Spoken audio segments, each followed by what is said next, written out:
Hello, this is Trick36 yet again, but with something different. And I have to apologize in advance because I kind of decided just now to kind of change the schedule a little bit. I think I said that, I think I set a sort of schedule for, which games I'm going to play on what days, but I decided to change that because I have some things I need to do and whatnot. So, uh, and I being a lazy piece of crap, did not set up Disgaea. That was the game I was gonna play today, but I didn't set up Disgaea uh, beforehand, or I don't want to have to go into it and have to fiddle around with stuff and then be worrying about things. I don't know how much setup it really requires. Typically, a lot of like older games, like they can sometimes be a pain in the ass to set up. I don't know how if that's the case for this game, uh, but I figured I'd rather just you know start recording it tomorrow when I have a lot of time on my hands. Today I don't really have too much time on my hands. I got some stuff I need to do. So instead, I'm going to bring one of the other games to you. One of the other games I plan. The game I planned for Thursday. I'm going to bring to you some some Fire Emblem.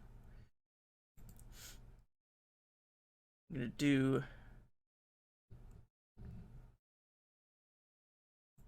Fire Emblem I plan to play is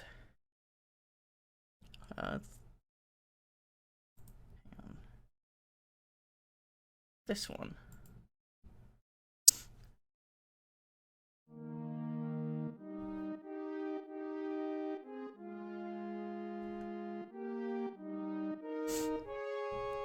One of the most classic, one of the big classic Fire Emblem games.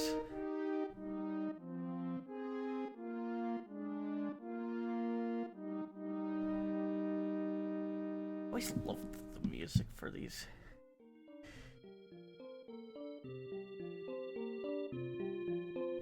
I'm just gonna let this all play out. I'm gonna let all the opening crawls play out.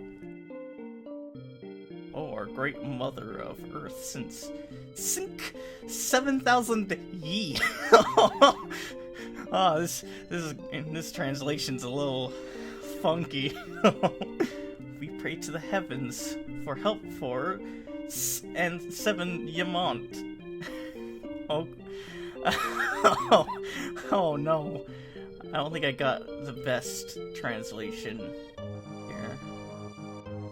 Light of 5 color gathered at ye apparent of a sword of light. A miracle finally occurred. He was a ant who became.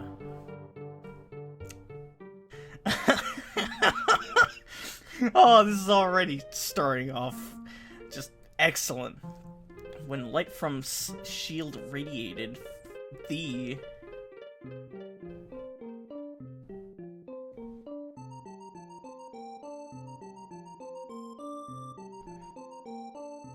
god created as new dragons lived as human, and the evil ones were sent deep in. I don't know what is up with this introduction. I don't know, like, this is just like some translation I got. There's probably better translations out there. When the dark Agen awakens again, the chosen one.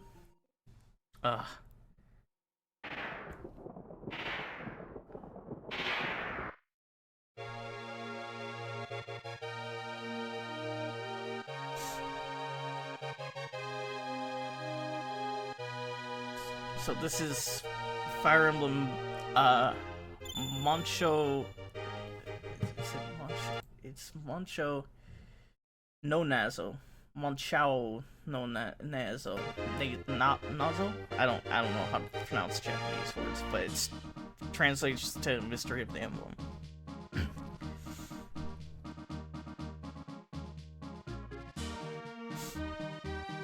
Every Fire Emblem game has like this opening class roll. I think it's random which classes they showed what order, but I'm not sure. But so all this stuff is translated properly. You could read it on your own, but just like that opening, the whole idea that it was poorly conveying was that like if you've ever played a Fire Emblem game before, you kind of know the story, but it's like long ago there were dragons and people, and the dragons were rulers of the world, and they were bad to humans, so the humans rose up. They were blessed by one of the dragons. It's kind of also a little bit like the Skyrim story, now that I think about it. Or the Elder Scrolls story. Origin story. But, basically, there's this dragon god called Naga that gave one of her fangs, to this hero named Henri,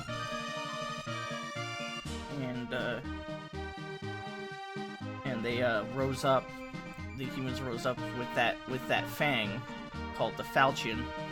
They rose up to defeat the evil dragon, the dark earth dragon, specifically dark earth dragon, Medeas. And there's the Mamcoots in this game. That's what their race is. That's what Medeas and like all the dragons are called. They're called Manicheets or Mamcoots. And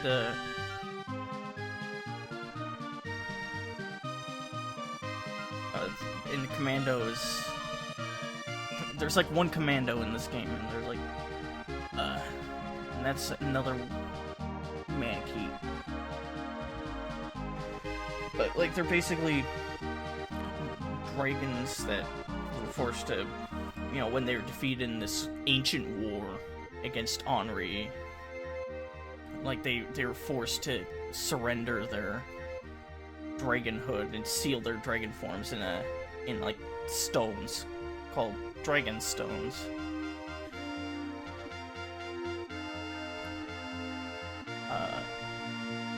There's a lot of lore that goes into play, or that they talk about later on. They're showing all the classes, even after the full song has played. But yeah, that's basically the gist of it. It's long ago there were dragons. People defeated them with the help of a dragon's fang, and then they formed their own nations. The humans did, and the dragons were forced to give up their dragonhood. Here's the descendant, the main descendant of Henri, Marth. All right, so let's make a new game.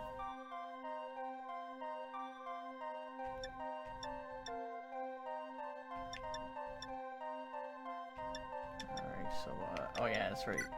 It's Bean. So, I was, in the process of playing through this on my own, like, a while back, but I'm just gonna start a new game. Now, this game is interesting because it's like, it comes in 2 books, actually. They're 2 pretty much full games. You have Book 1, War of Darkness, and Book 2, War of Heroes. The first book is basically a kind of a retelling of the first game's story, like the very, very, very first game. I wanted to do, like, I kind of want to do a little bit of, like, a retrospective where I'd kind of play them kind of in order. And plus, I never really actually beaten this game. I've beaten the DS remakes, both of them, but I've never beaten this game in particular, even though it's actually really good. But you have, this is based off of the first ever game story, first Fire Emblem game story, and this is a new story in this game that's featured in this game. Book 2 is, you know, and they're both full like 20 some chapter stories, so there's plenty to enjoy. There's plenty of game to enjoy, and I'm gonna go, you know, because I mean I just got it. I'm gonna do the first book, and then go into the second book.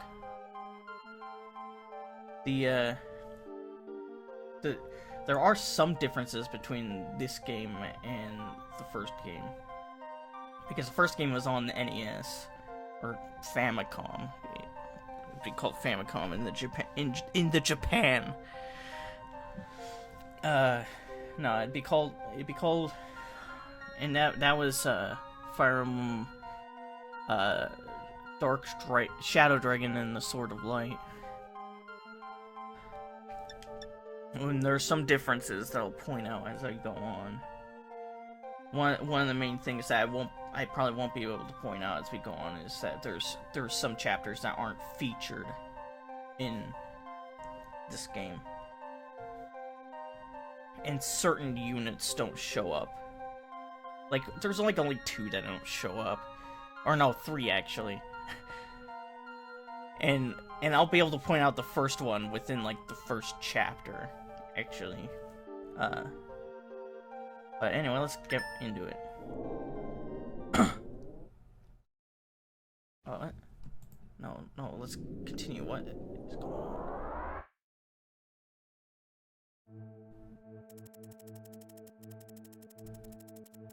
Alright. In the distant past, the continent of... Oh, fuck off. I'm sorry. It is the Apple software update. In the distant past, the continent of Acania was invaded by the Durha Empire, led by the Mamkuk king, Medivh. The people lived in fear and despair. The Holy Kingdom of Acania, which had always guarded the world, was also destroyed by the horrific power of the Dark Dragon. The world was facing ruin. However, a miracle occurred. Henri was a youth from the town of Aritia. He went on a perilous journey to obtain the divine sword of light, Falchion, and used it to challenge and defeat the Dark Dragon, Medivh. With Medivh's fall, the Durha Empire was vanquished. The kingdom of Acania was restored, and the world entered an age of peace. Taking the lead from the kingdom of Aritia, many other countries also began to rebuild themselves. But 100 years after the war with Durha, after many years had passed, Medivh resurrected at Durha. He allied with the neighboring kingdoms of Gronia, Macedonia, and restored the Durha Empire. Also, he joined forces with Kadine's Archbishop Garneth. I like how they're just like, also, this also happened. Who shared the same ambitions of ruling the world as him, and launched an attack on the kingdom of Arcania. Arcania fought to the death under Grunia's general Camus and Medea's might. They suffered terrible losses. Aside from Princess Nina, the royal family was wiped out. Aritia's king Cornelius, who possessed the bloodline of Henri, left to defeat Medea. He took the falchion, the divine sword of legends, to battle, but was betrayed by Aritia's ally, Gra, and died in battle. Following him, the kingdom of Aridia also fell. Prince Marth, just 14 years of age, managed to escape with the help of his elder sister, Princess Alice, and he fled to the distant island country of Talus.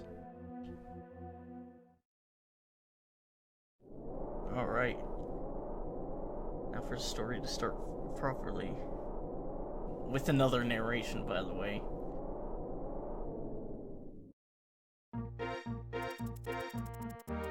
Prince Marth of Aritia was chased out of his homeland by the Durha Empire. He was protected by the Aritian Knights, led by the veteran knight, Jagan. Those who have played Fire Emblem before and have interacted with the community probably know that name. It's a name that a lot of people use to describe certain characters. And he escaped, after much struggle, to the eastern island kingdom of Talus. The kingdom of Talus was a small country, without even its own knights, located at the frontier. The king of Talus lent his eastern fortress to Marth, and offered him assistance. After the death of both his parents and his beloved sister's capture by the Empire, Marth felt anxious. Prince Marth, I understand your concern for your sister. However, you're only 14. You're too young to fight with the Empire. Please wait for now. Here you can train until you become strong enough. Under the caring protection of the Talus citizens, Marth had passed 2 years at this country. So he's 16. He's 16. To take note of this, just log it away in your little noggin as this story progresses. Right now, it is fast approaching the day that he becomes 16 years of age. And that's how we start the story.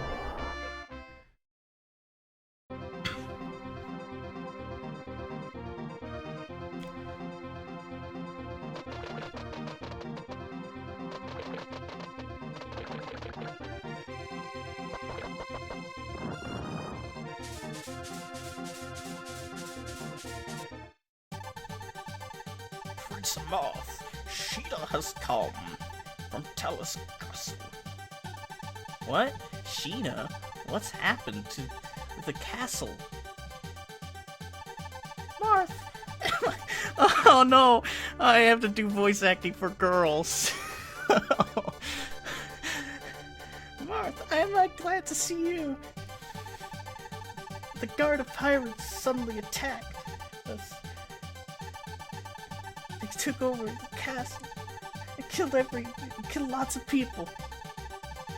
Please, you gotta rescue my father. Don't worry, Sheeta. Bravest Iridian Knights are here in this fort. We won't lose to those pirates. Come, let's go to Talus Castle together. All right, now we got our dudes. Is it just me, or is this look a little different than I'm not sure. But let's see, what are the controls again? All right, so here's our.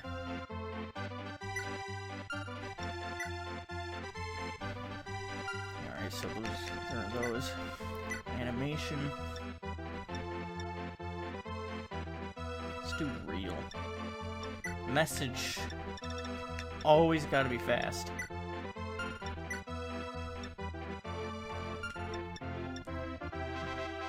Just gotta be able to do things as fast as possible. Alright, so we got this thief. You know, stop this thief. He will destroy the village up here. So we got our army. There's Jagan.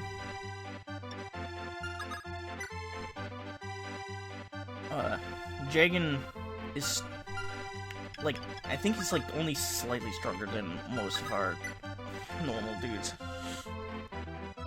Like, the thing he has most of is weapon level and defense, but normally in these games, let me show you something. Normally in these games, you can see that, you know, like the weapon that's grayed out, like, is, you know, that iron sword. Normally, they're like weapon. There's this thing called weapon level. Let me open up this guy's Doga. It's good. I love this translation of his name. It's supposed to be like Drog, which is like guard spelled backwards. They call him Doga here. But anyway, so you see the stats in the center, top center. There's, you know, strength, skill, speed, luck. And then there's weapon level, which is,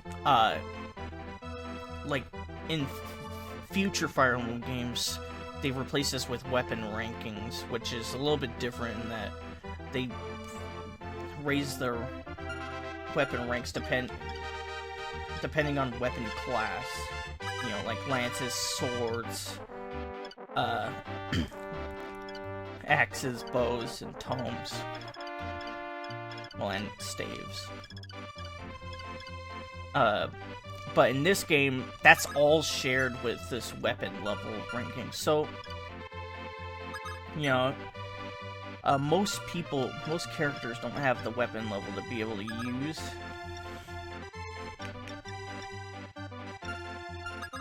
The silver sword, the silver lance, it's like a high ranking weapon, but let me show you something.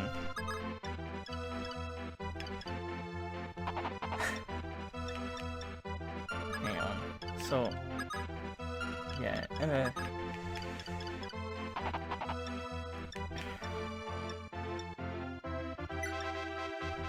oh wait, hang on.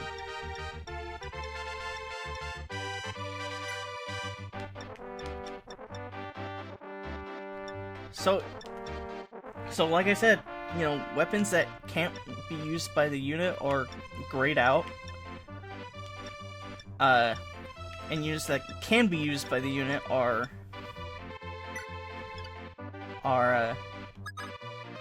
in white. And so, as you can see, she can use this level 1 Pegasus Knight Sheeta.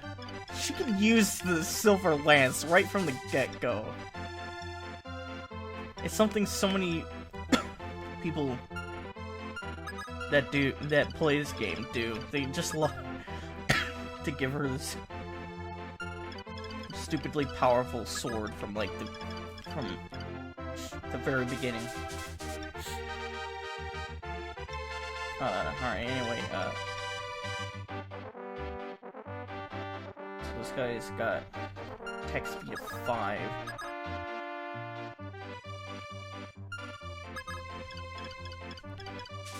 I think she should be able to double him.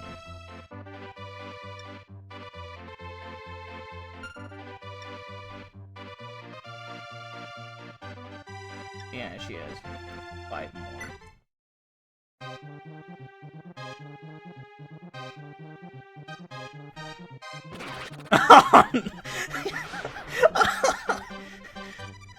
Oh, this is off to an excellent start.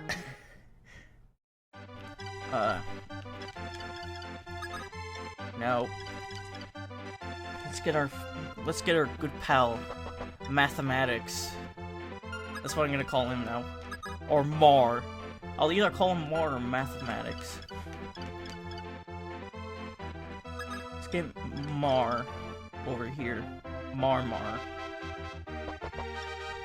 Have him visit this village. He's the only one that can visit villages, if I recall. Prince North, please wait. This is what the villagers gathered up. Altogether, there's 5,000 gold. Please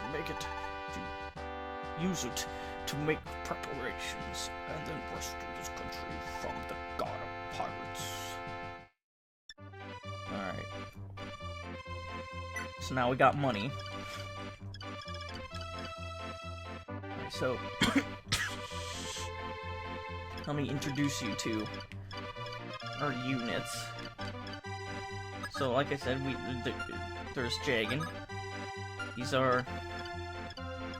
our pre-promoted paladin, which is like promotion from these guys' classes, which is cavalier, or in this game, in translations, they're social knights. I'm not sure why they're called that. It's a little bit of a weird name.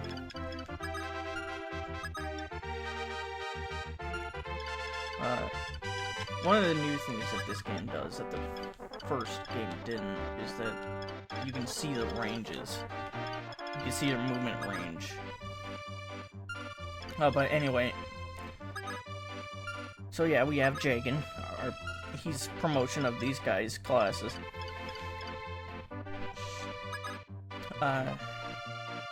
So that means he only has like 20 levels. Or he can only level up 20 times before he caps, and he's not going to get very impressive stats.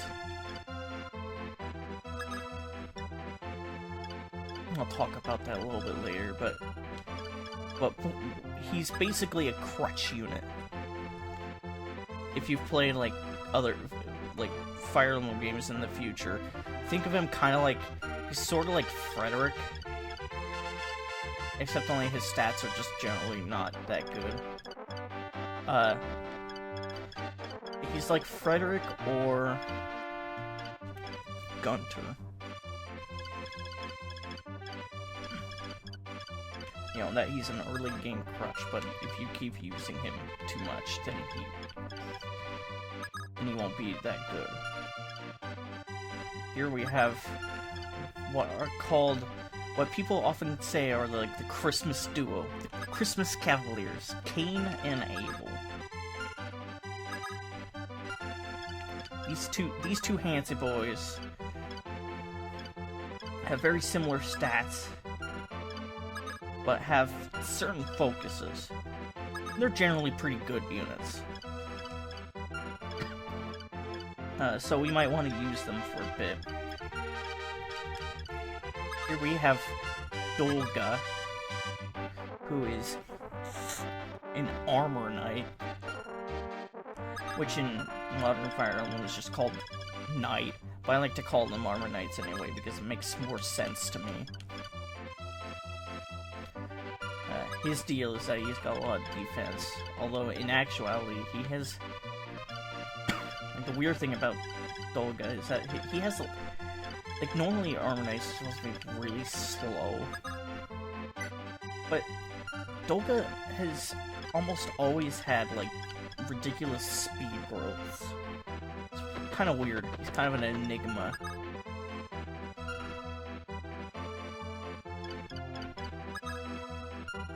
But he'll be good as, like, a shield for some time.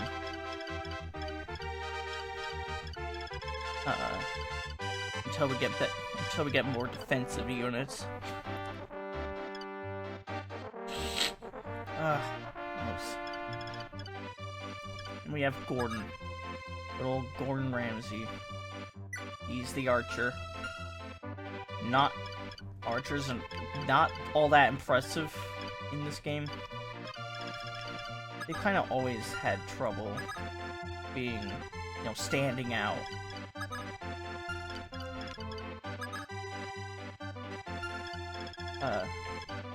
Because they always have, like, limited range. But anyway. So we'll move, these guys. I'm gonna give Drog the sword. Oh wait, never mind.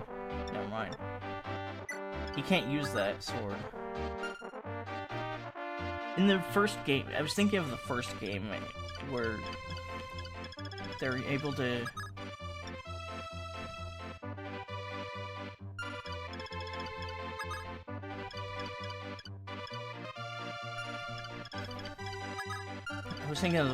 they're able to use swords.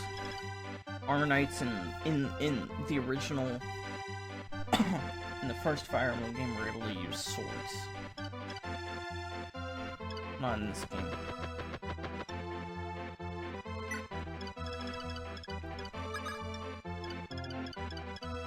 Like in some games there's like variants that are called like sword armors. That's the case with the game that immediately succeeded this Fire Emblem Saisen no Kefu, or I'm gonna check that name. Yeah, or Kifu. I'm not sure. Again, I don't know how to pronounce Japanese names of words. But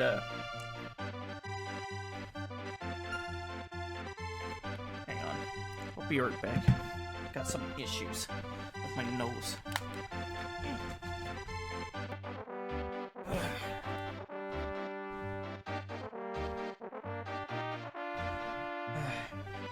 Got a stuffy nose. But anyway, yeah, this. So in here,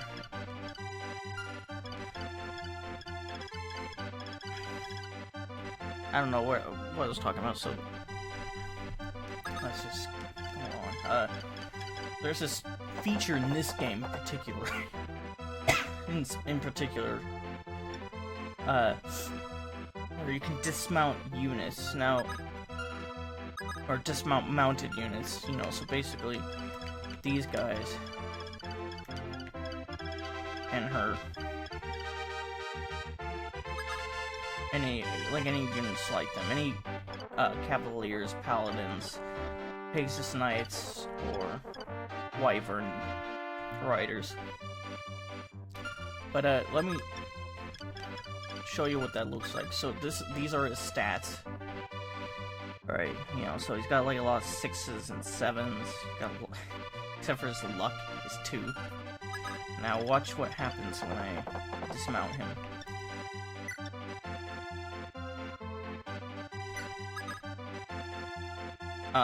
They're actually the same. But like I believe there's like hidden stats. Actually, no, wait. Am I right? Hang on. Let me check something real quick.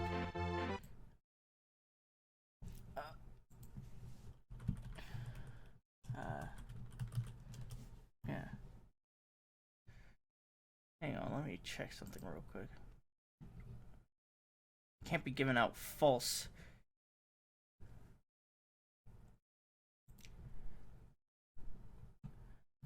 Yeah, I was thinking of the regular old Cavaliers don't lose stats, but every other mounted class does.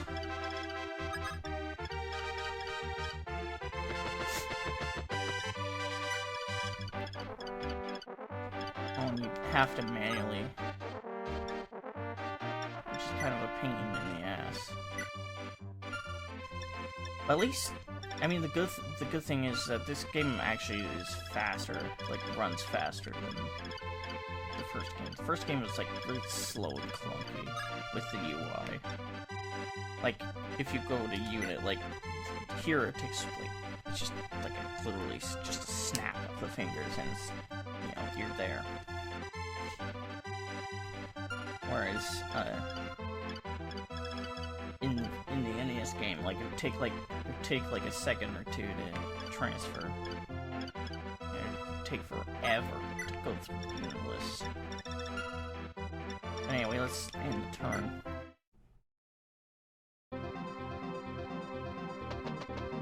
Oh yeah, they have to have the guy move. These guys move over here. They can't just have them start there for whatever reason.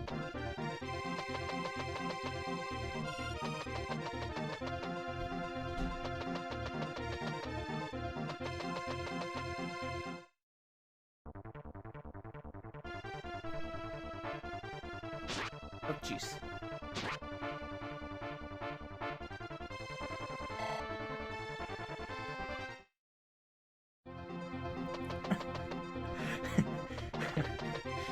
It's so dumb. Just... Ouchies. It hurt.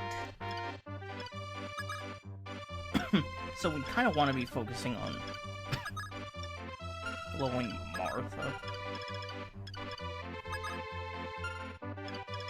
But we also kind of want to get a weapon besides that.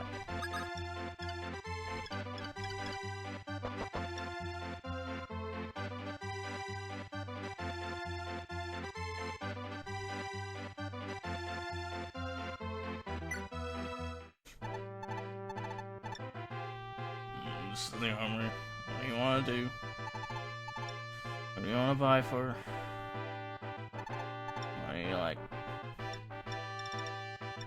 Oh yeah, there's axes in this game, which are useful in this book, but in the second book you get absolutely no axe users. It's kind of stupid, but anything else you want to buy? Come again. Always like the unenthused shopkeeper.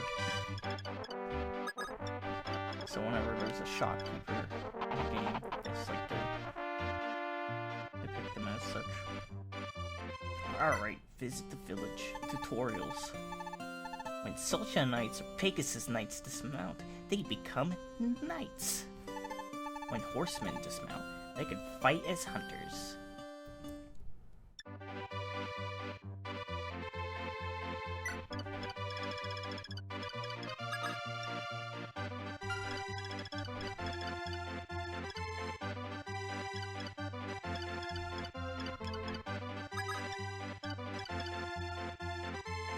Speaking of fighting as hunters.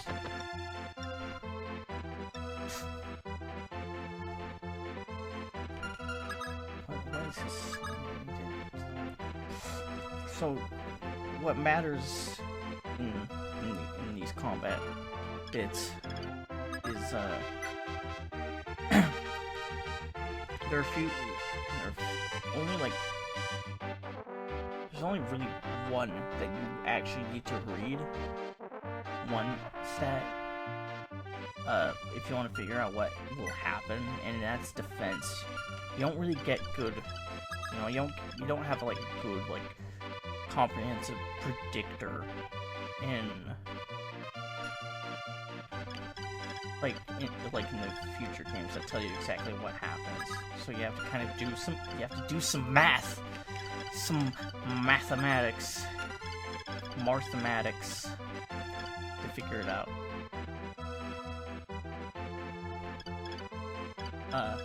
Which, you know, some people don't like to do. But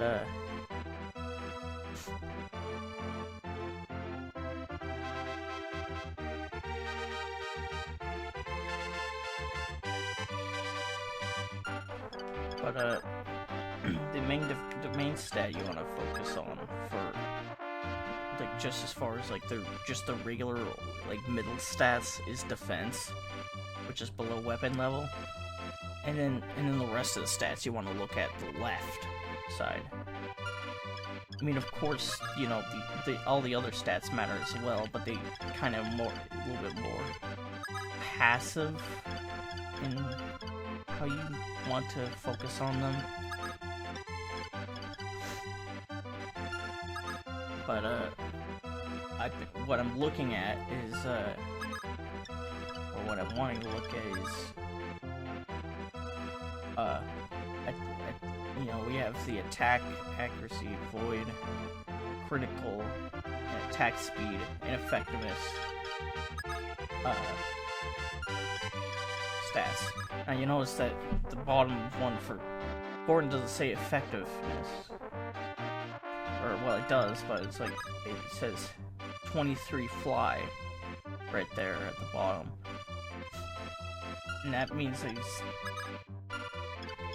that he has an effectiveness against flyers. I believe that's the damage modifier for that.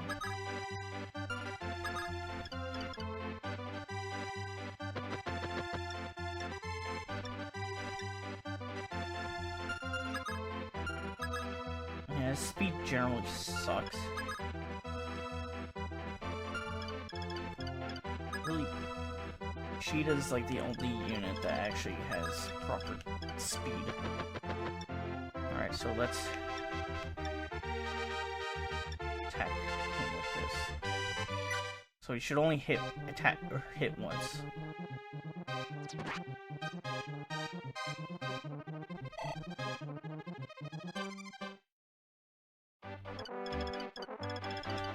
Now what I have planned, because archers can't defend themselves, what I have planned is to have him just annihilate this guy.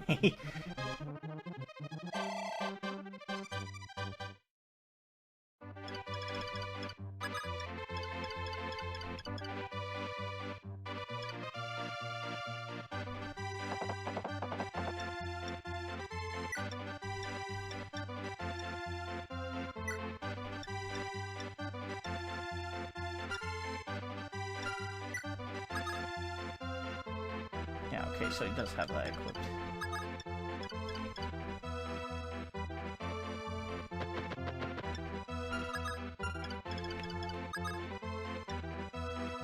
Important to take into consideration how far your enemies can move. I'm trying to make it so that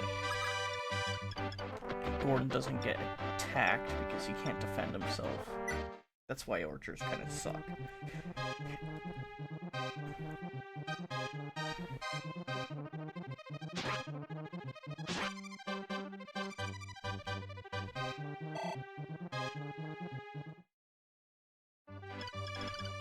Oh yeah, and I think I should show how normal animation looks. It's not, I don't think it's that much different. I think it's just like, it'll just say, you know, like the messages, the way they appear will be different. Alright, I want her to attack as a, oh fuck, never mind. Fuck me. Hang on, can I rewind? Can I rewind? I swear.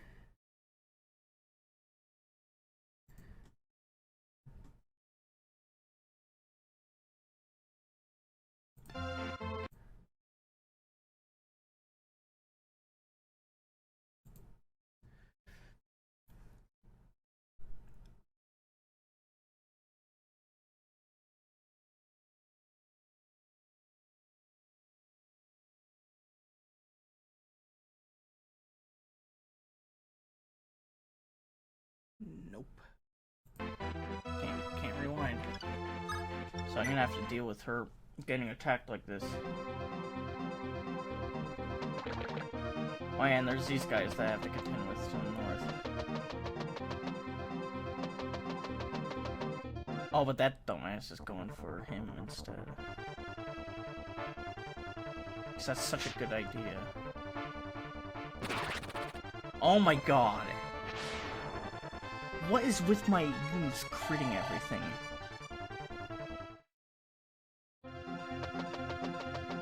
Okay, now he's... Alright, come on, Gordon. Dodge it. You can dodge it. Yeah, there you go. Good boy. Oh no. Hunter! Watch out for the hunter! Yeah, the animation, by the way, it just shows what happens on the fly.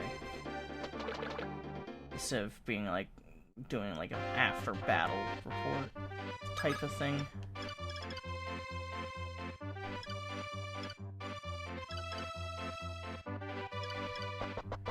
Let's move them up over here. Swiggity swooty.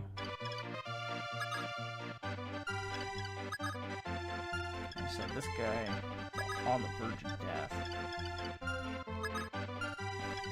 Now you may wonder, what is the purpose for having all these units dismount?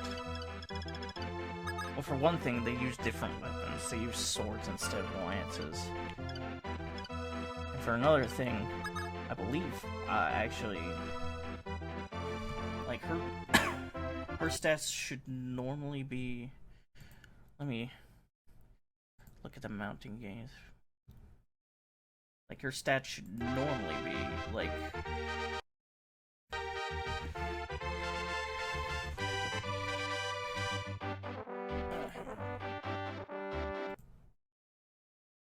yeah, her stats should normally be,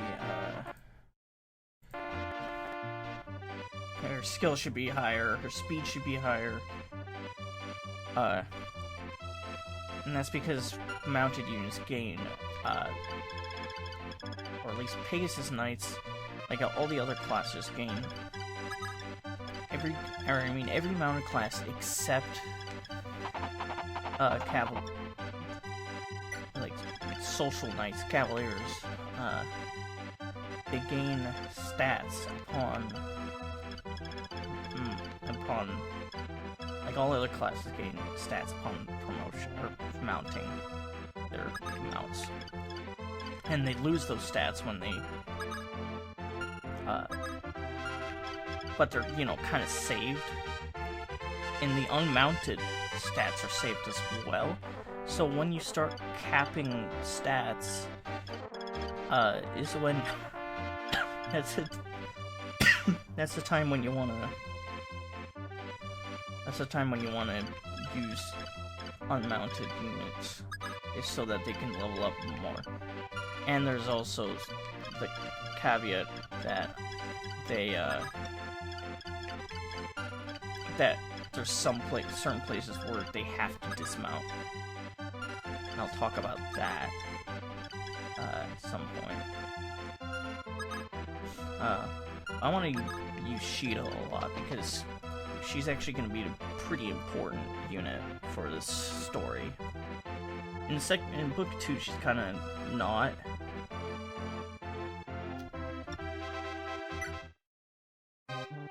But in this story, she's especially important for if we want to get everything out of this story.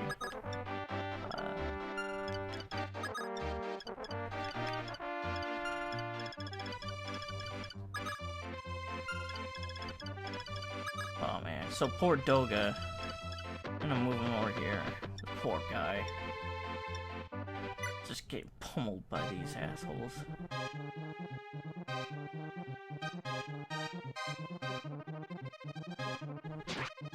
But I mean,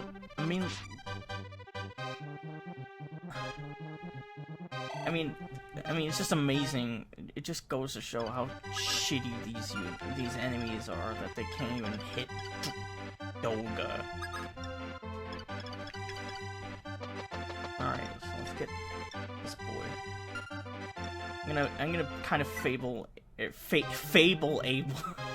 I'm gonna kind of favor Abel a little bit more. He's my favorite of the Christmas Cavaliers. Like sometimes I like the red one, sometimes I like the green one. In this game, I like the green one. I like the green guy. Alright. Now this guy can't fight back. But at the same time, King can't double. Because fuck me. Alright, what are his stats again? I think Thorn can kill him.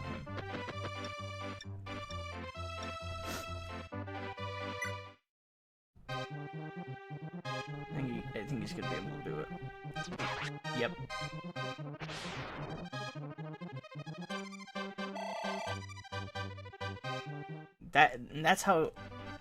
That's one way how working with archers can be useful. So generally speaking, they're not gonna be great units to just send up to the front.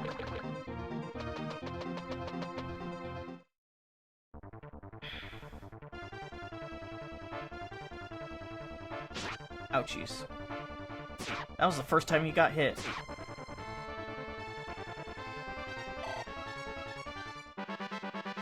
Alright, let's see what his stats are. Alright, skill, weapon level, defense, HP. Oh, that's a decent one. Defense is always nice. So in this game, like most Fire Emblem games, you have like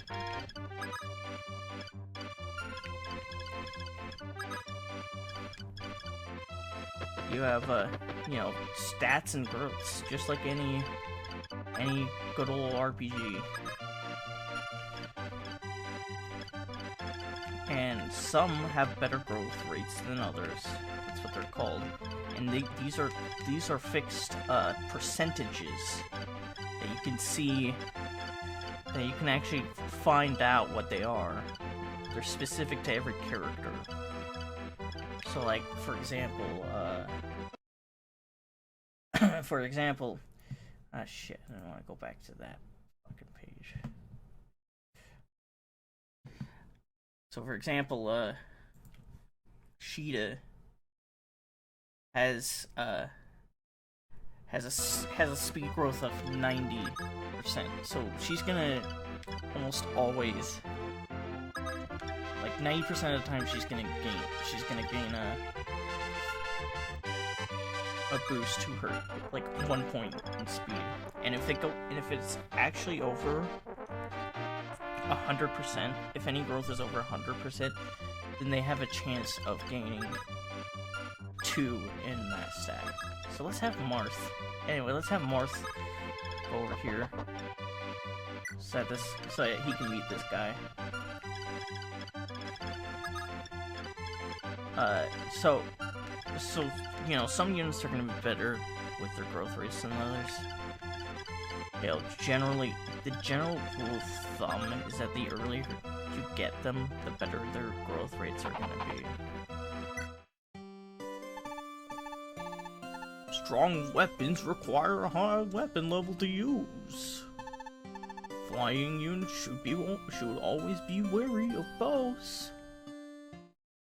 I just love how there's like all these guys, all these random ass redneck civilians and whatnot that just know these things about warfare. It's like, you should watch, you know, Pegasus Knight should watch out for bows.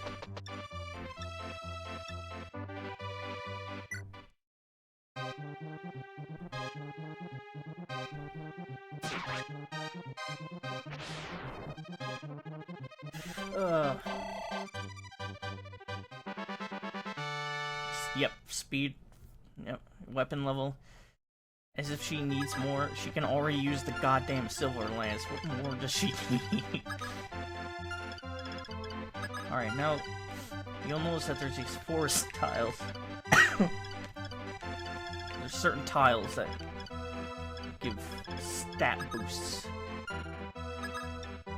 Oh, sometimes they make it harder to move around. Like, for example, Gordon can't move on these forest tiles because they reduce movement for certain classes, or for all classes, but certain classes are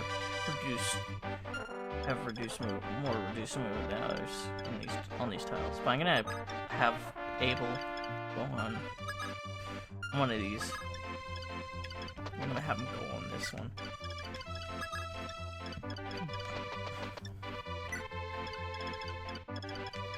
Gordon, I'm gonna put here. Kinda want him to hang back a little bit.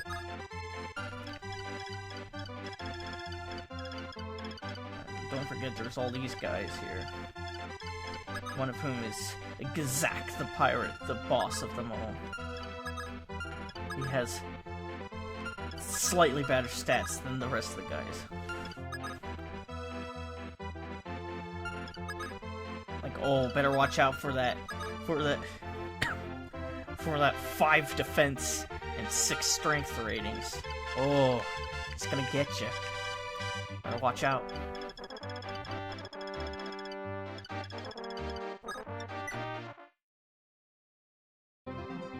Alright. These dumbasses are moving in stupid ways.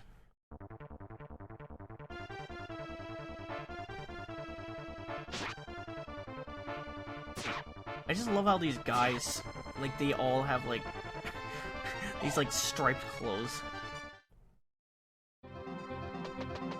They're wearing striped pajamas. They look like escaped convicts whose clothes have been tattered. Yeah, Martha's the guy we want to be leveling up the most. Now, you see that? These fort tiles not only grant him better avoid ratings, which they use to, you know, avoid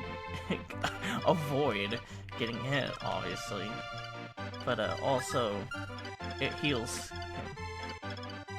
Now he's back up to full HP, so it's almost as if he never even got hit in the first place.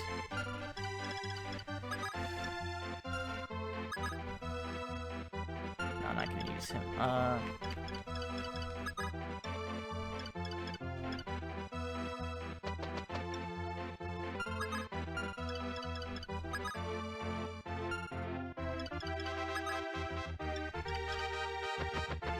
Gordon Ramsay, you gotta do this, man. You gotta defeat the guy.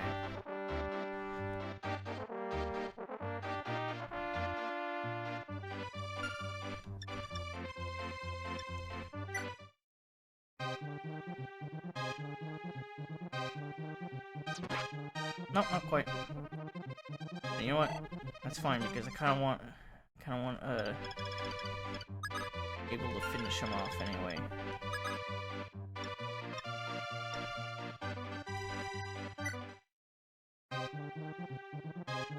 Now he has a 7% chance of missing, but no chances were. He took no chances.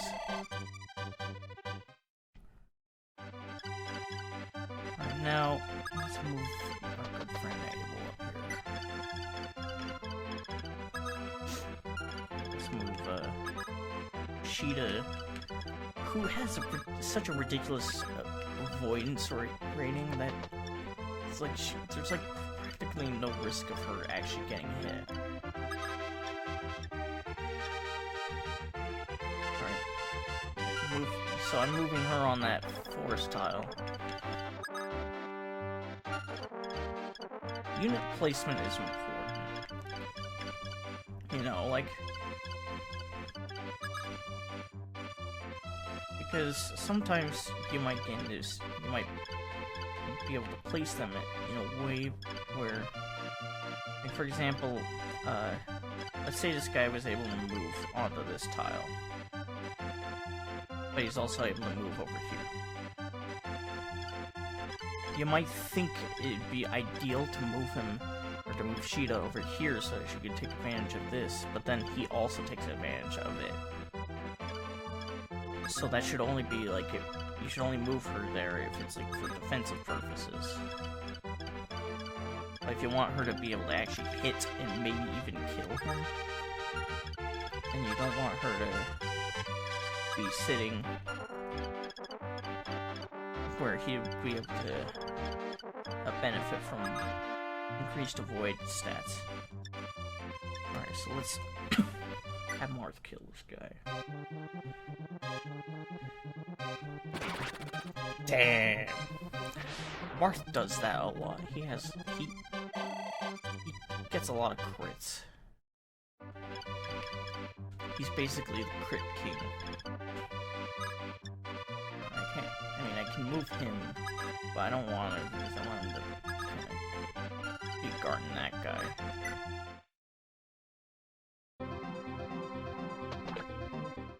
Oh, I could have moved Jagan as well, though. Talk to more of the villagers. Ouchies. Oh, okay.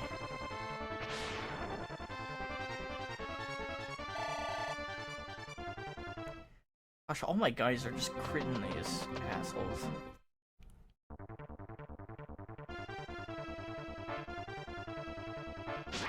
Oh wow, she got hit. Amazing.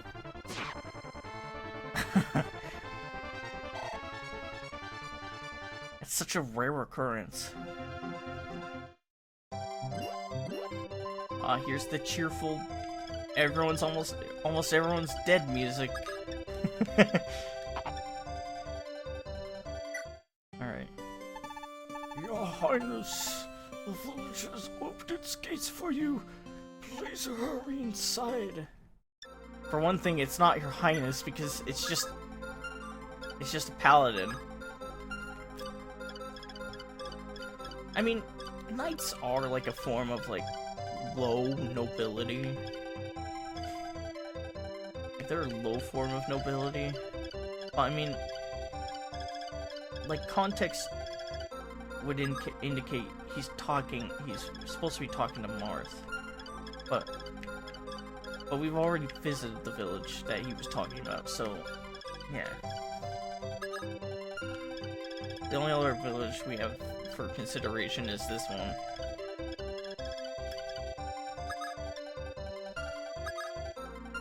Alright, so... this guy has 8 HP.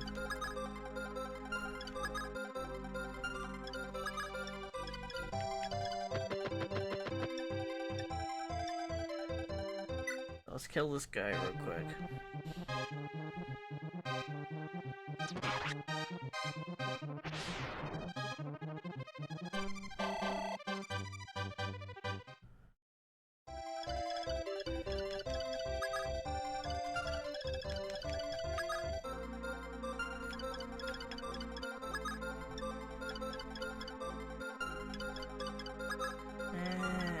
I don't want to move her over under just yet. I do want him to visit this, our good friend Abel to visit this village. Ukrainia's Princess Nina and Orleans Lord Harden have currently united. Seems they are fighting to defend Orleans against an invasion by Durha's Imperial Army. It's going to be a fierce battle. Your Highness, you should go to help them.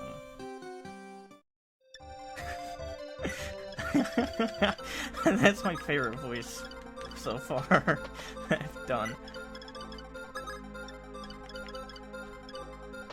Oh my god, Abel is just on the verge of death.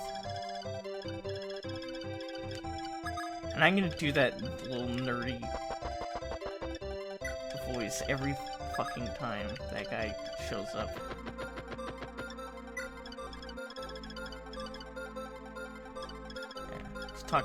Yeah, he's talking about two major characters.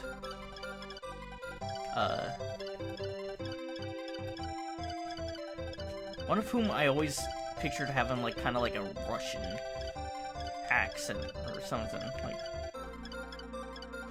or like or like something like French or Russian. I'll probably do a poor impersonation, just like I've been doing for like all these characters. Because, you know, I'm clearly fit for doing voice acting. And no one moves. Nobody moves, nobody dies. Alright, Abel, you need to stay here if you want to be able, or not. It's not Abel, that's Cain. I'm getting the two confused. Alright, let's see who's here. Oh, Ghana is a port town to the west of Talos Inland. Right now, it is a pirate's base ruled by a man called Gomez. Some of these names. There's gonna be one name that'll be just absolutely amazing. I can't wait to get to that one. To get to that boss. This boss that I'm thinking of. For anyone who's never played this game before, it's kind of amazing. Like there's this one guy who has just this... If you're wounded, you can rest in the forts, where you'll slowly recover vitality. Alright, Marthematics, go and help your girlfriend. Go and help your waifu. My waifu.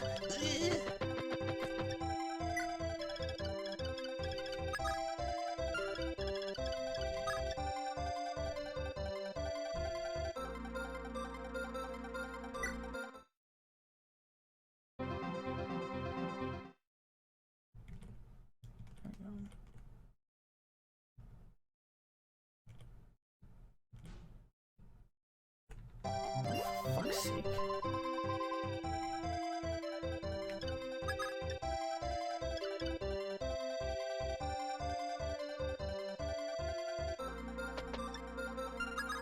I don't remember how these guys move.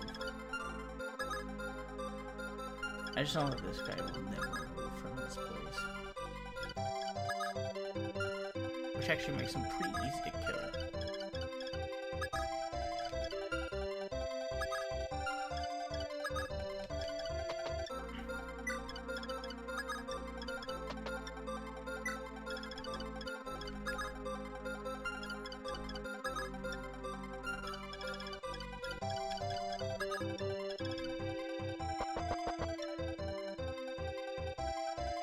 It's time to pillage the village.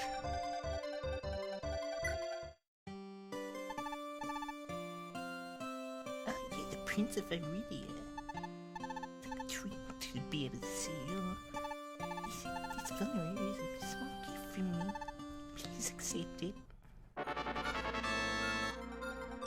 Alright, so let me talk about something here. So this village here.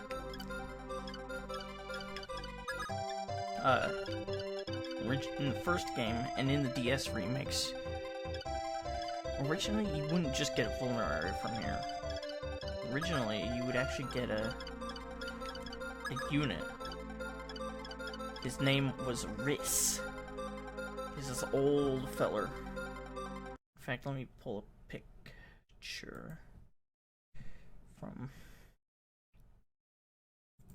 this game. To demonstrate to you this guy.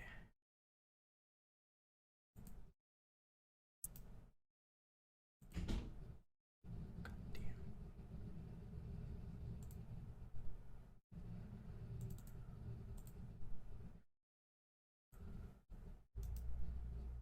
Alright, hang on, let me show you real quick.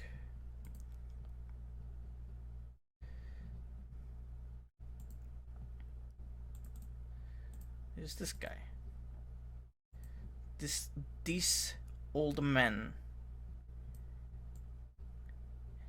This guy would be the one who would be the guy you would get from that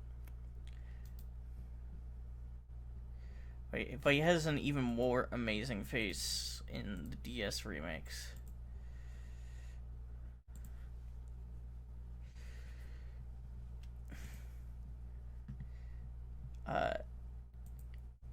He looks like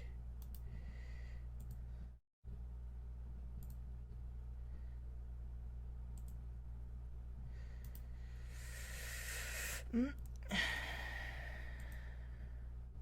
looks like this fucking old guy.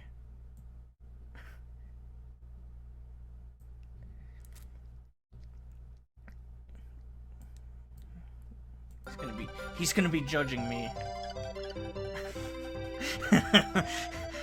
for playing this game when I could be playing one of the versions that actually has him. Oh, how dare you, you meddling kid! Who's in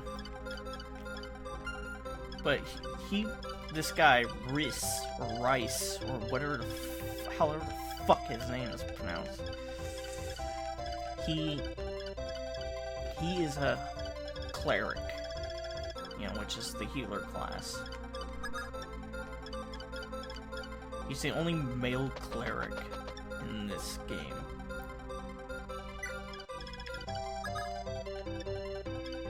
All the other male, or any other male units that are magical are promoted from that, or they're promoted mages.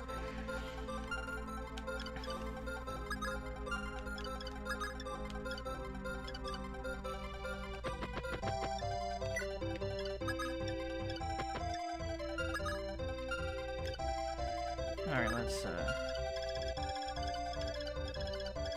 get Jagan over there. So I can give his, so that he can give his sword to one of these guys as well.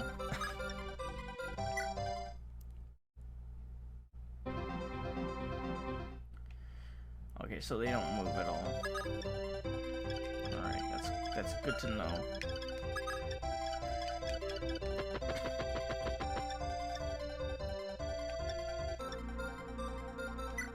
Alright, let's fuck him up.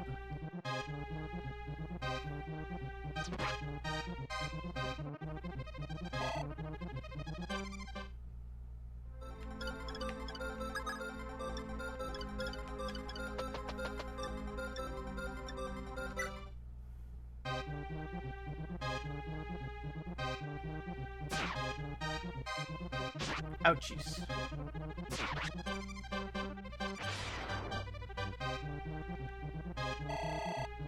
Alright, kicking ass.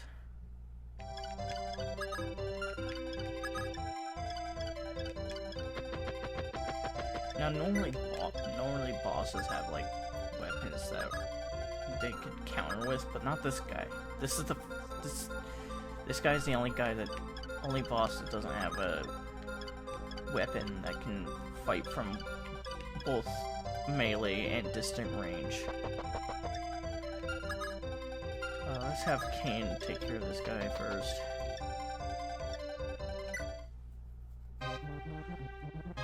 Oh my god, that hit rate.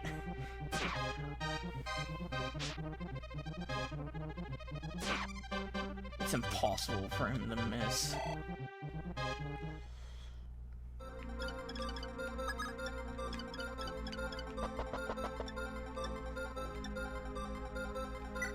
Alright, Marthematics. Let's see your good math at work here. Good.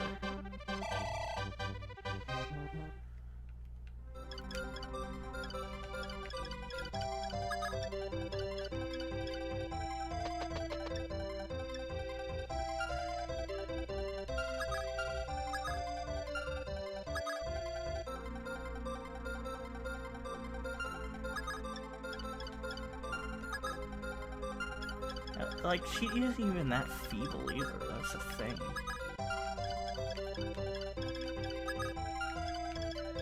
Like, her defense stat is like 7.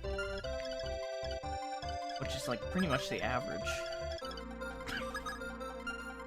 and this guy will take like half of that away from her.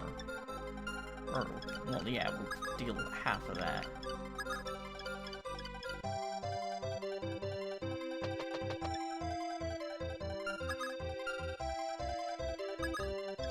Alright, so let's place her here. You wanna keep her alive.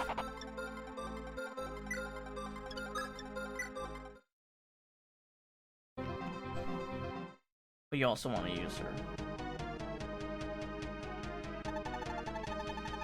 What? The Origin army? We let you guys walk all over us. You'll ruin the name of us pirates. Die!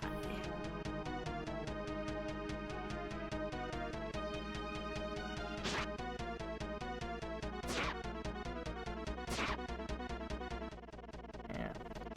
He does take a bit of effort to take down, though. He's not a one and done deal. It's more like a two and done deal.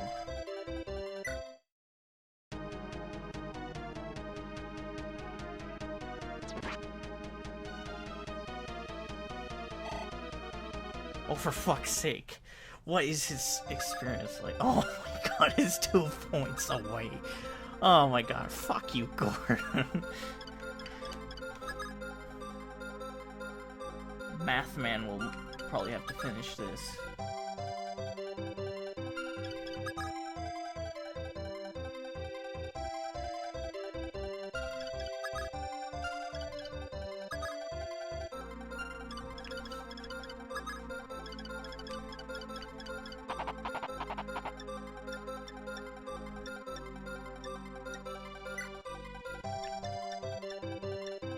I'm not using Jagan at all. I don't need him.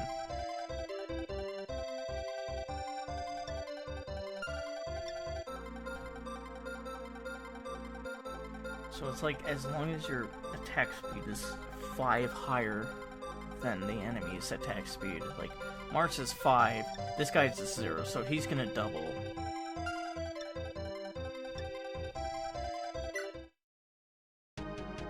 And I want Marth to land the finishing blow.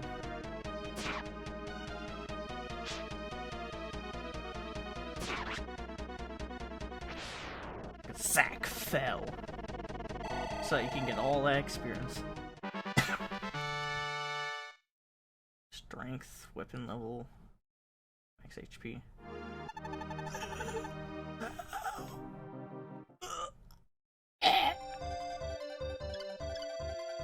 Now you're thinking, what do I do now?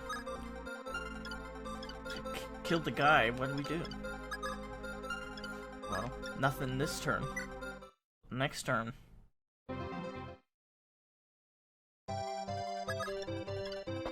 This is what we do.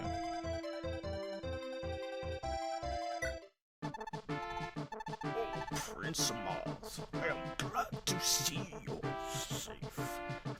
We're all very grateful for your actions. Is that so? You're finally heading out to Nolans? In that case, I will send you some soldiers to aid you. These men, led by Captain Ogma, are all brave warriors. I'm certain they will help you in battle. Before you go, I have some important advice for your Highness. From now on, during your Highness's travels, you will surely find many people who despise the Durha Empire. Some of them are hiding in villages, while others have been captured by enemies. There may even be some that have been forced to work for Durha. Finding these people and fighting together with them is crucial. Do you understand me, Prince of Earth? Well, the time has come. You must be determined during your journey. Good luck. Save the game.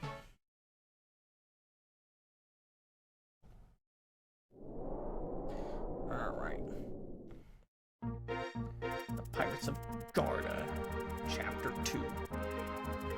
across the shore from the kingdom of Talos as guard of port. For a long time, it has been a poor but peaceful port town. One day, it was suddenly attacked by a pirate gang, and it has since become their base.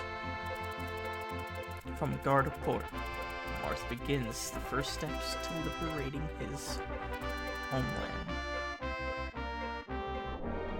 Alright, zoom in.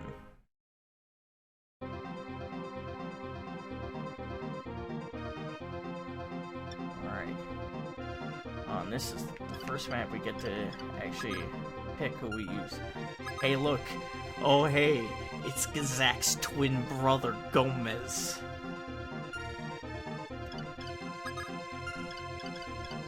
They randomly have some cavaliers. I don't know how they. Oh wait, that's right, because these guys are from Grunia. These are pirates. These are guard of pirates. But these guys are soldiers from Grunia. So, and then there's little Kashim.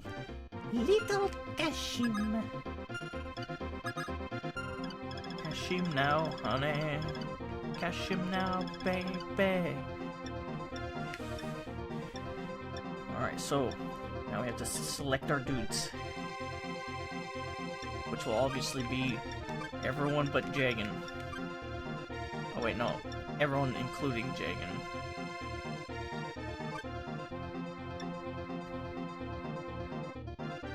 Except I'm not gonna use him. I mean, I'll use him maybe as a meat shield, but I'm gonna try not to rely on those such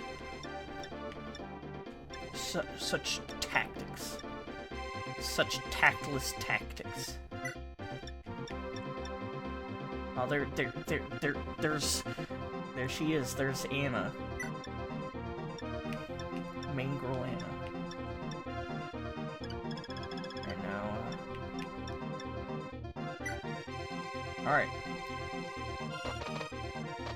Where's our axe dudes? Prince Marth, I am Olma, a Talos mercenary. I've been ordered by my king to join your army, along with my 3 subordinates. This is Guard Port, which is currently ruled by pirates. Grunion and army has also come to defeat your highness. No matter what happens, please be cautious. Alright, so this guy's a complete badass.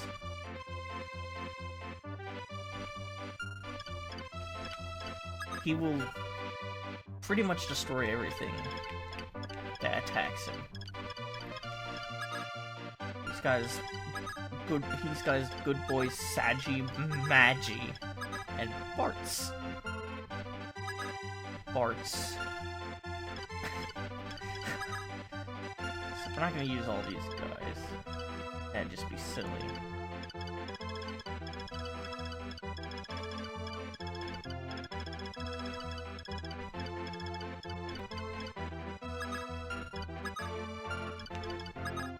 However,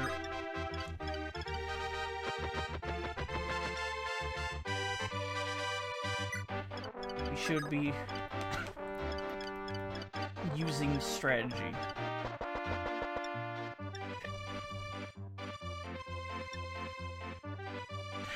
So his avoid rate is so good that we can risk having him up front so he can the dodge tank.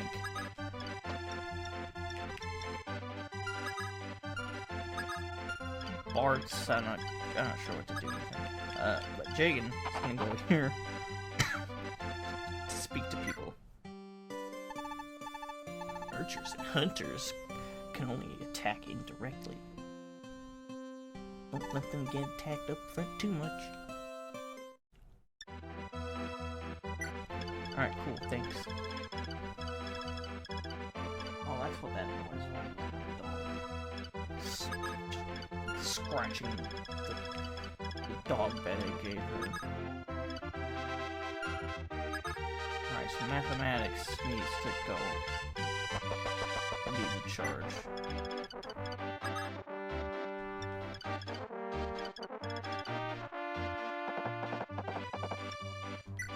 Mr. Can here. Gonna be running up there. Abel will be able to do this just fine.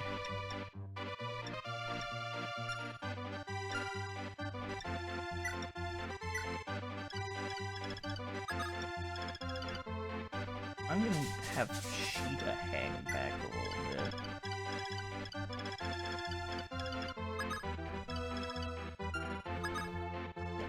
I'm only gonna use one of these guys.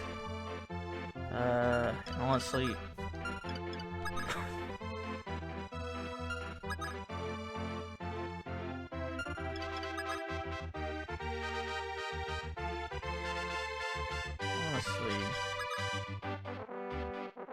I believe the only one really worth using is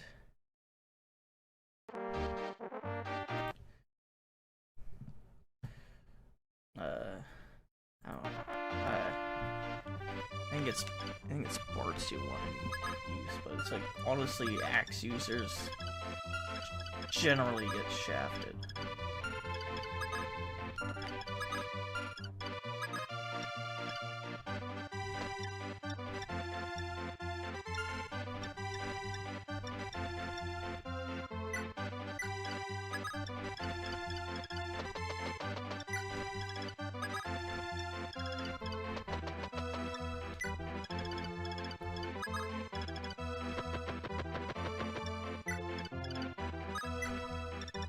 So we might not. Whoop. Okay.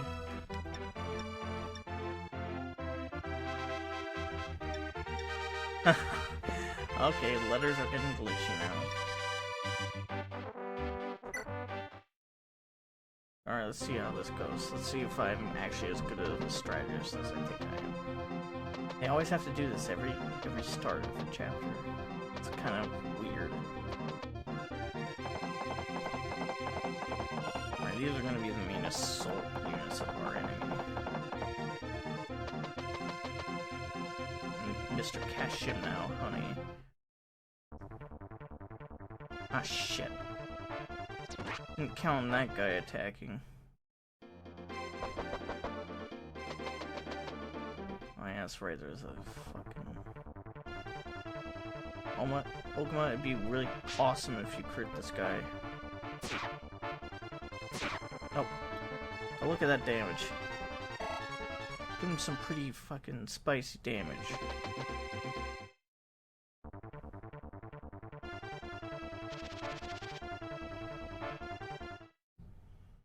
There's like one pirate who will not attack us, I'm pretty sure. There we go. That is the spice I was looking for.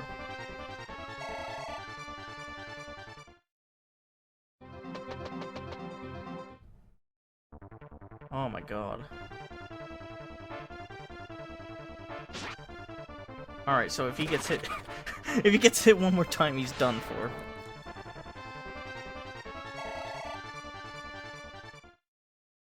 However, I think this other pirate is... No. Oh, that pirate, that one pirate I'm thinking of doesn't exist.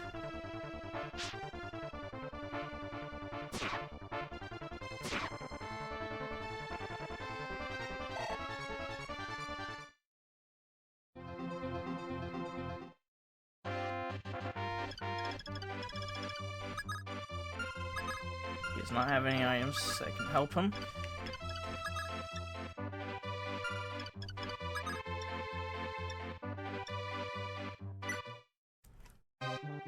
What we're gonna have to do is we're gonna have to hope, pray.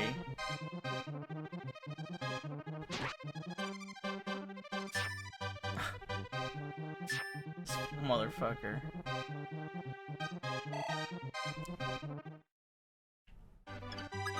That this goddamn hand axe will actually hit. And it did. So now Okuma can make a tactical retreat.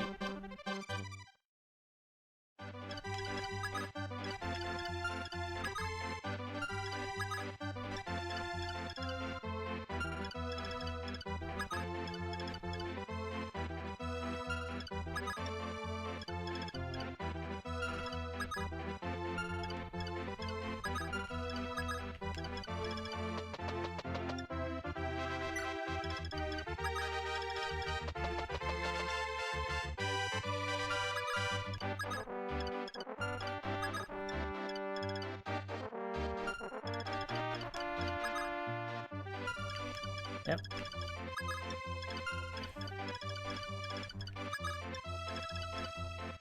As long as I have these dudes.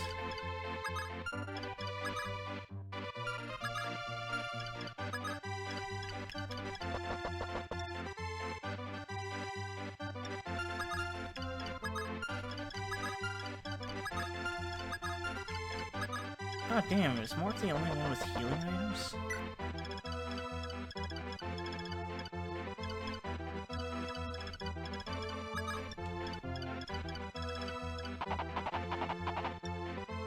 Let's visit this place. Skill is high. You can pull off critical hits easily. If your speed is high, you can dodge any tax bearer.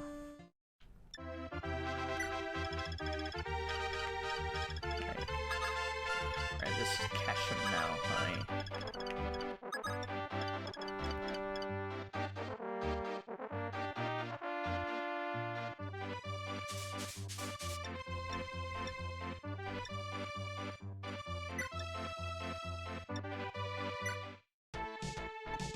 Kashim? Kashim, why are you doing this?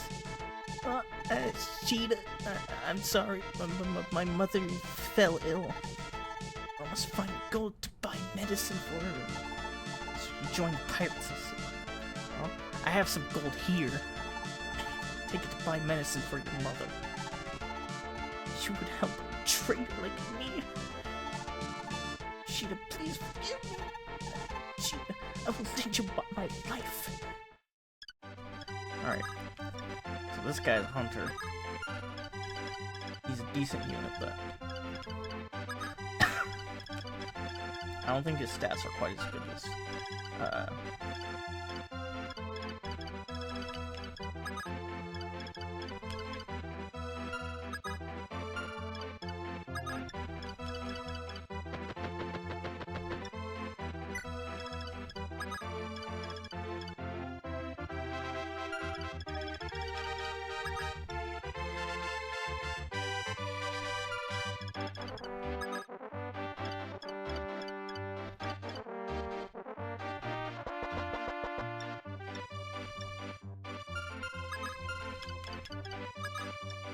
Alright, so what we want to do first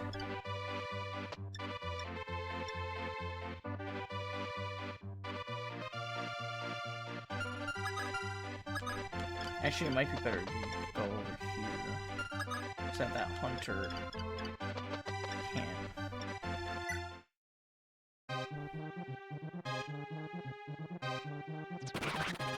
Oh, okay.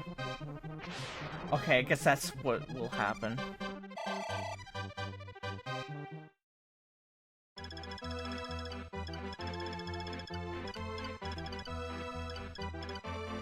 Jeez, I got some real one-crit wonders.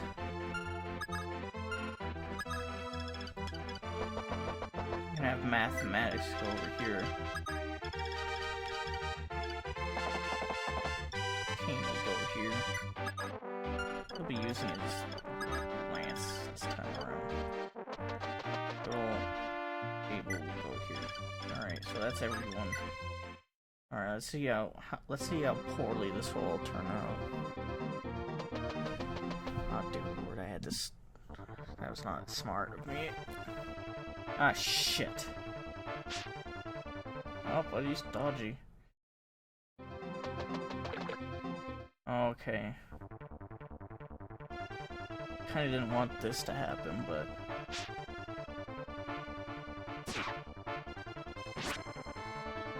stab. I stab you. Gosh, everything is going wrong. Oh, jeez.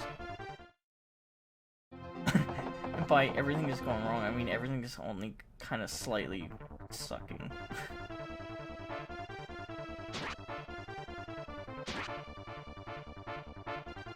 Alright, got experience. But things might start sucking even more.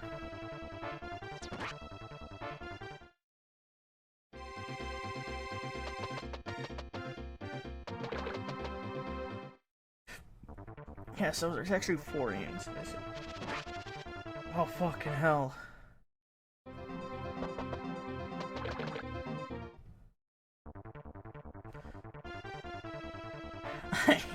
I, I hyper overextended freaking Ogma. Fight. These guys are fight. They're not fighters, they're fight. I am fight. I am fight, man. I fight with all my fight.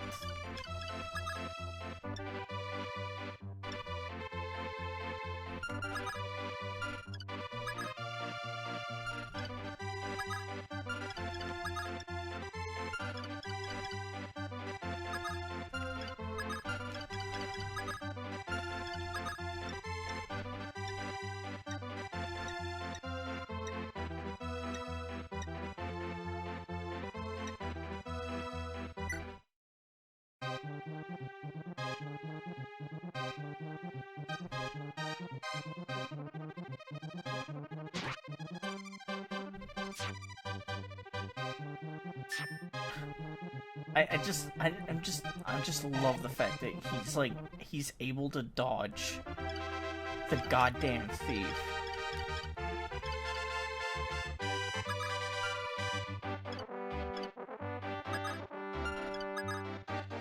So his attack stat is 9, so that must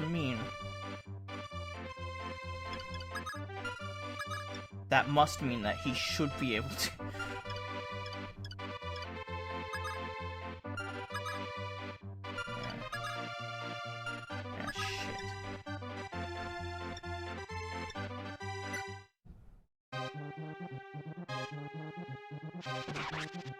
I can't believe this is working, by the way.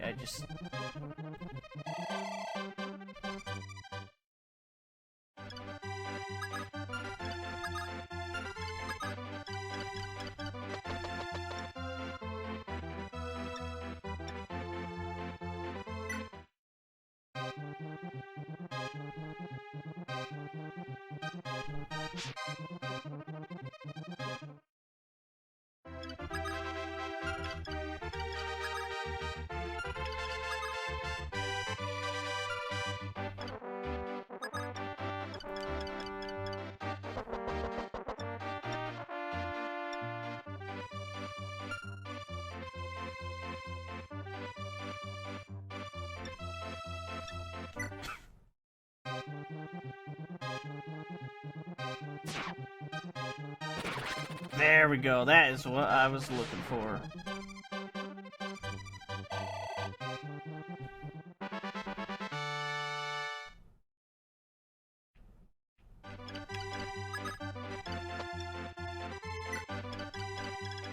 Let's see, will this asshole go after Jagan? I don't remember how the AI works in this game.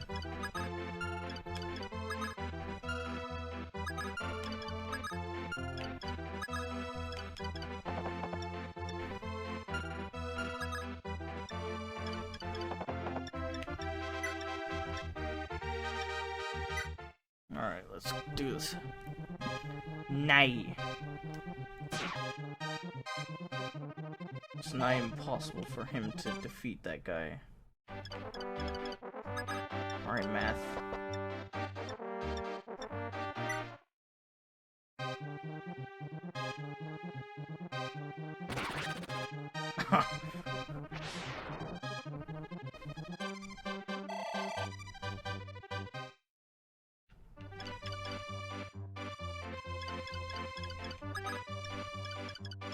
Oh, damn.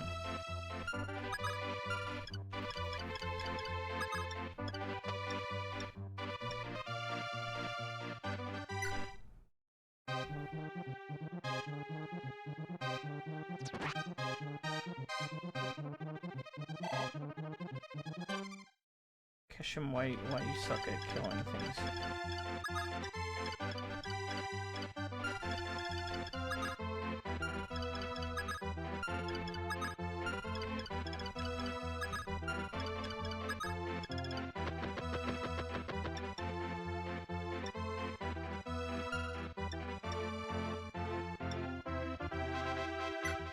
yeah, Gordon should be able to do this just fine.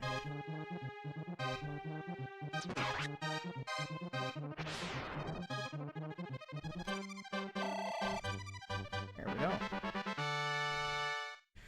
Oh my god.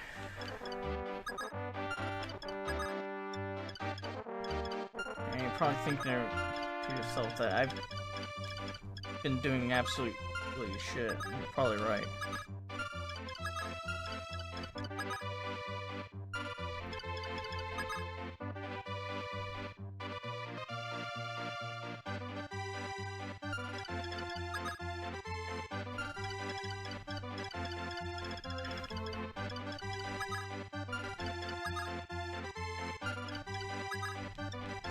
Alright, let's get good old Keen the Goy.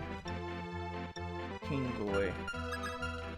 Oh, let's get Sheeta Goy to kill. First.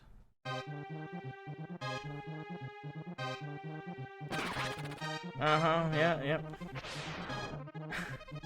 Like I said, one crit wonders. Exceptionally, Sheeta's actually kicking ass.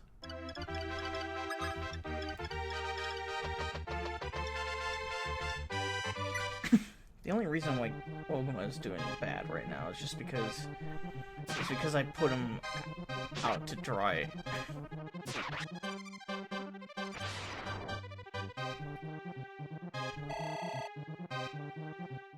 I just put him at too much risk. Though I do think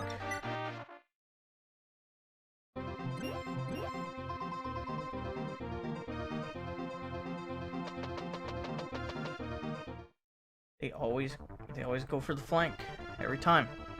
Please dodge, please dodge. Oh.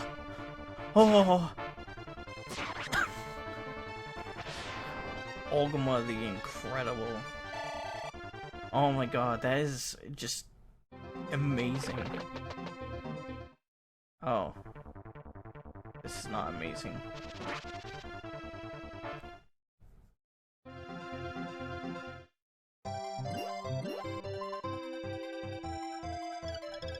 Ogma can do this.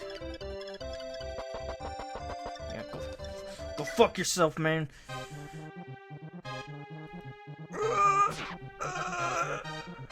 Fuck you.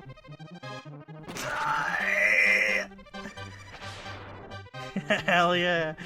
Oh yeah, that is awesome. That is what I want to see.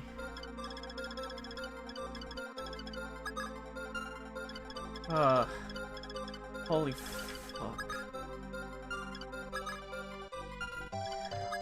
I love how unhurt most of these units are.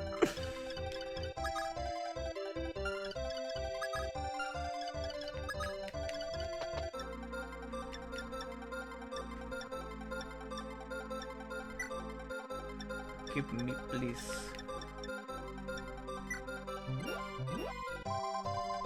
There we go.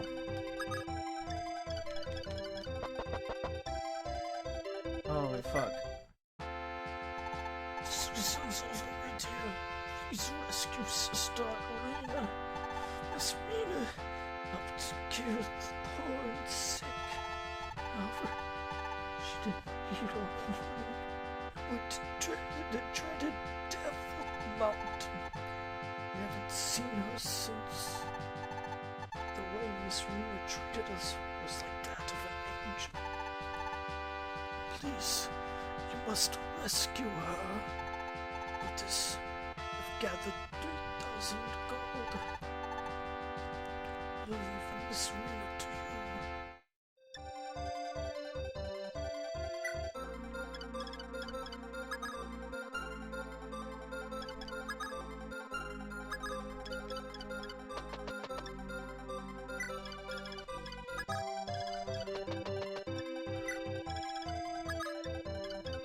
Alright, Cash, I'm time to do some shopping because you're gonna be totally useless.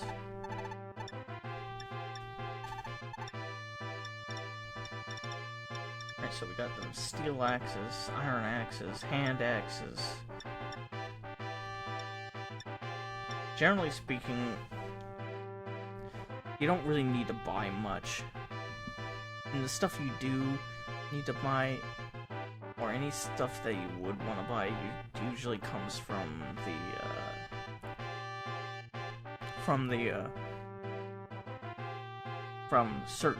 certain types of shops.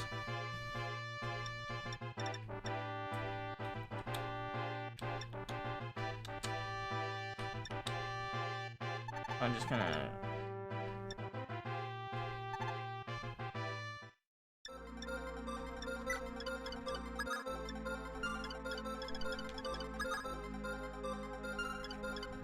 put Gordon in the middle of the bridge.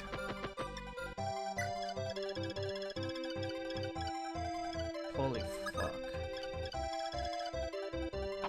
There's a number of close calls there.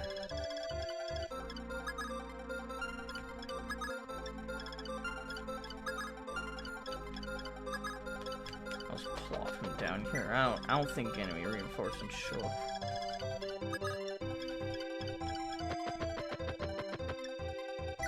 I'm not gonna leave anything up to chance. Alright, so the enemy will do absolutely nothing. No, they will do something. They will attack poor Cable.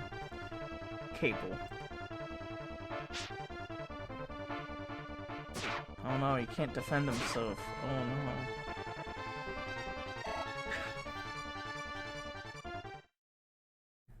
Let's see what this other idiot do. Oh, this idiot's going for the girl. Ouchies.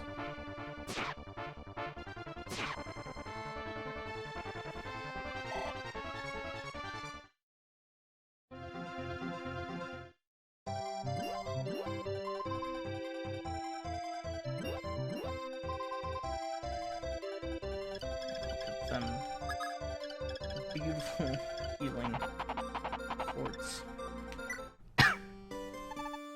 Unneeded weapons and items can be stored in the supply wagon. If you want to take them out, just approach Prince Marth. Thanks, grocery lady.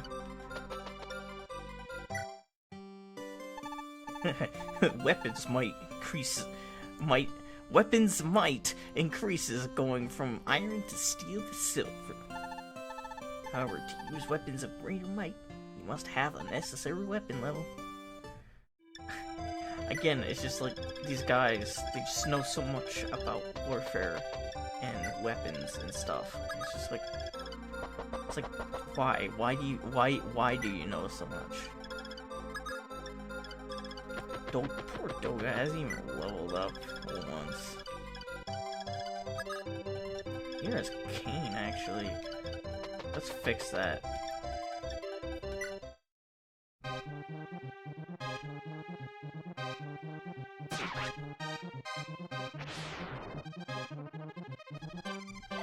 There we go.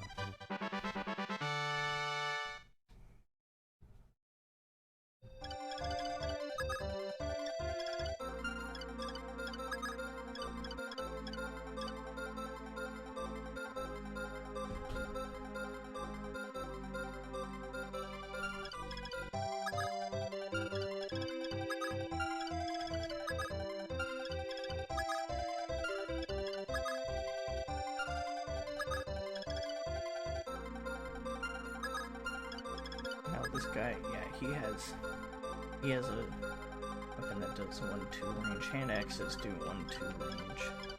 That's why I call weapons that can attack from melee or from a distance.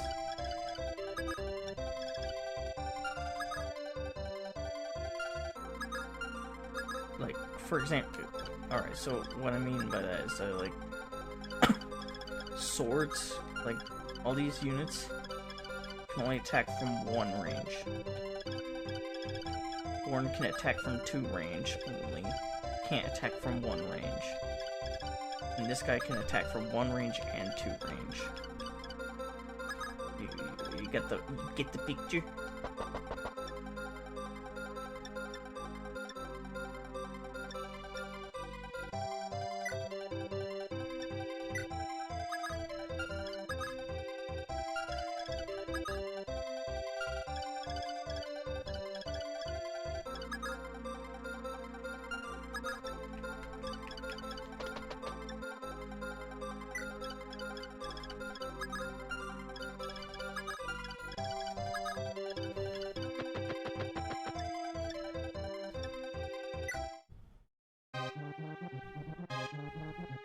There's no way he's gonna miss.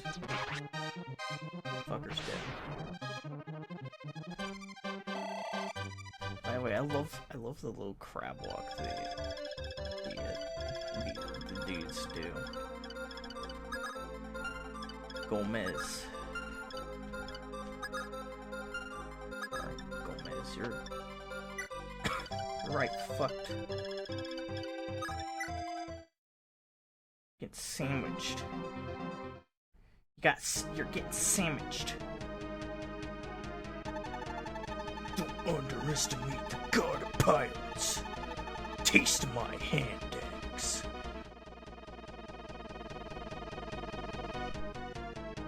Nah, he's not gonna taste it. The first hit is a crit, of course.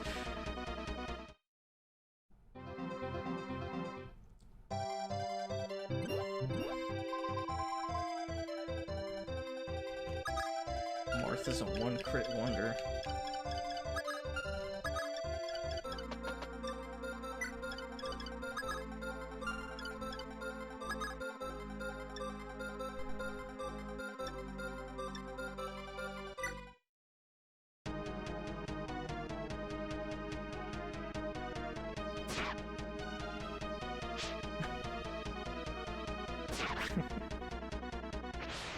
I was hoping you'd do an unnecessary crit to finish him.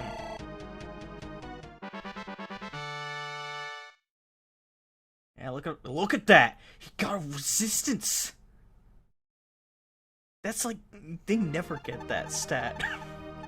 To think there could be such a foe. The coughing fits. The coughing works with this.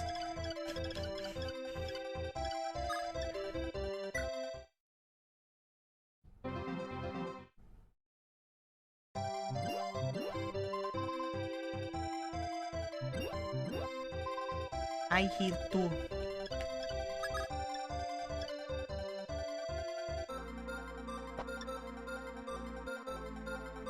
Oh, let's see. Your Highness, thank you very much for chasing off the villain pirates.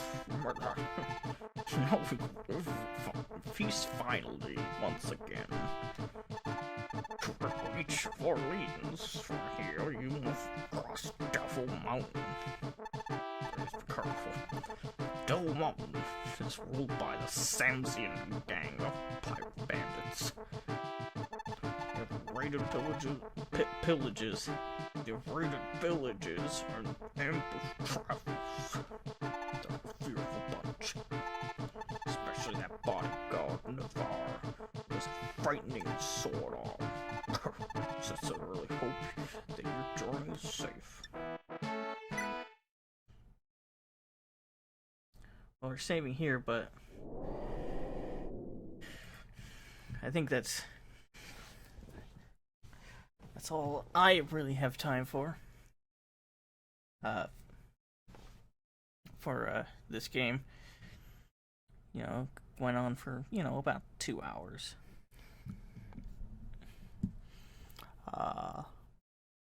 So yeah, I think I'll be done with this for now. So tune in next week for more Fire Emblem Mystery of the Emblem, where we continue to go on a romp across. That's pretty much what this game is. It's just a romp across the land.